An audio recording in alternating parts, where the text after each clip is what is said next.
रायरेश्वर किल्ल्याच्या परिसरामध्ये परप्रांतीयांकडून दारूची पार्टी। ट्रेकिंगसाठी जात असताना शिवप्रेमींना परप्रांतीय पार्टी करताना आढळले। शिवप्रेमींकडून दारू पार्टी करणाऱ्यांना चोप।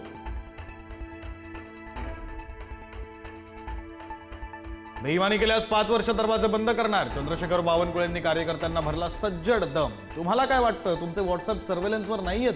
कोण काय करतं आम्हाला माहिती आहे, बावनकुळेंचं वक्तव्य। मुरलीधर मोहोळ पुण्याचे महापौर असताना बिल्डरची कार वापरायचे। रवींद्र धनगेकरांचा नवा आरोप। कोथरूडच्या बढेकर बिल्डरची गाडी वापरल्याचा धनगेकरांचा दावा।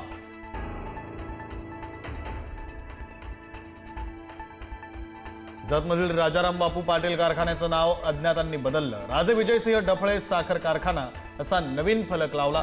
नाव बदलल्यानं पडळकर जयंत पाटील वाद आणखी पेटण्याची शक्यता। सोमवारी होणाऱ्या ठाकरेंच्या निर्धार मेळाव्यामध्ये आदित्य ठाकरे फोडणार बोगस वोटिंग बॉम्ब। राहुल गांधींप्रमाणे सादरीकरण करत मांडणार महत्त्वाचे मुद्दे। वरळी डोममध्ये होणार भव्य मेळावा।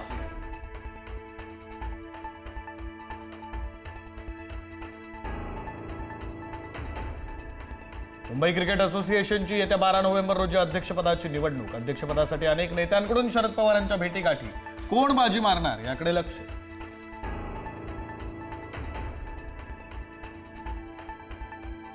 दिवाळीमध्ये सत्ताधारी आमदारांना एका ठेकेदाराने 21 डिफेंडर भेट दिल्याचा हर्षवर्धन सपकाळ यांचा धक्कादायक दावा। 21 आमदार कोण आणि भेट देणारा ठेकेदार कोण? महाराष्ट्र सस्पेन्समध्ये। उपमुख्यमंत्री शिंदेंच्या नगरविकास खात्याअंतर्गत MSRDCने काढलेली महागडी निविदा रद्द। जास्त खर्च आणि भूसंपादनापूर्वी निविदा काढल्यानं रद्द केल्याची अनौपचारिक गप्पांमध्ये मुख्यमंत्री देवेंद्र फडणवीसांची माहिती।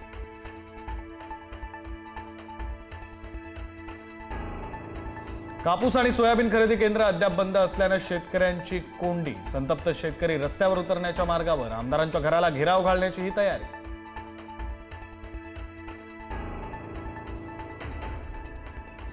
कापूस आणि सोयाबीन हमीभावासह सरकारच खरेदी करेल, मुख्यमंत्र्यांची ग्वाही। हमीभाव किती, खासगी व्यापारी किती देत आहेत याबाबत मात्र अद्यापही अनिश्चितता।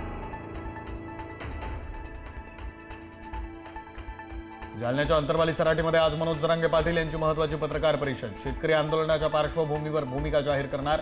जरांगेंच्या भूमिकेकडे लक्ष।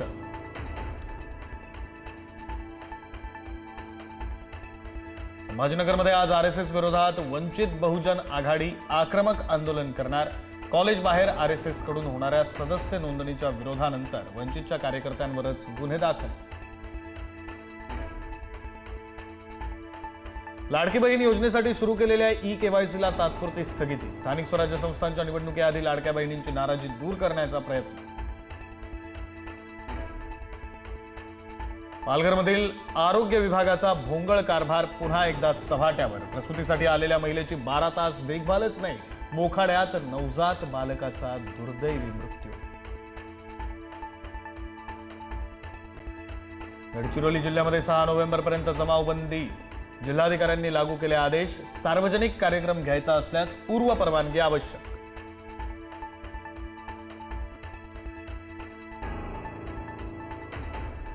अकलूजच्या घोडे बाजारात पहिल्याच दिवशी 101 घोड्यांची विक्री। तब्बल 1.5 कोटींची उलाढाल।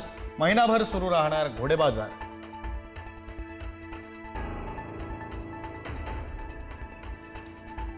आंध्र प्रदेशात खासगी बसला भीषण आग। कुर्नूल जिल्ह्यात बसला लागलेल्या भीषण आगीत सुमारे 25 जण जिवंत जळाल्याची माहिती।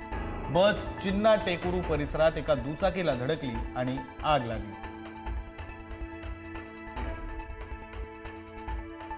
घातक कफ सिरपवर केंद्र सरकारनं उचललं कडक पाऊल। कफ सिरपवर केंद्र सरकारची नवी नियमावली। बाजारात विक्री करण्यापूर्वी सरकारी प्रयोगशाळांमध्ये होणार चाचणी।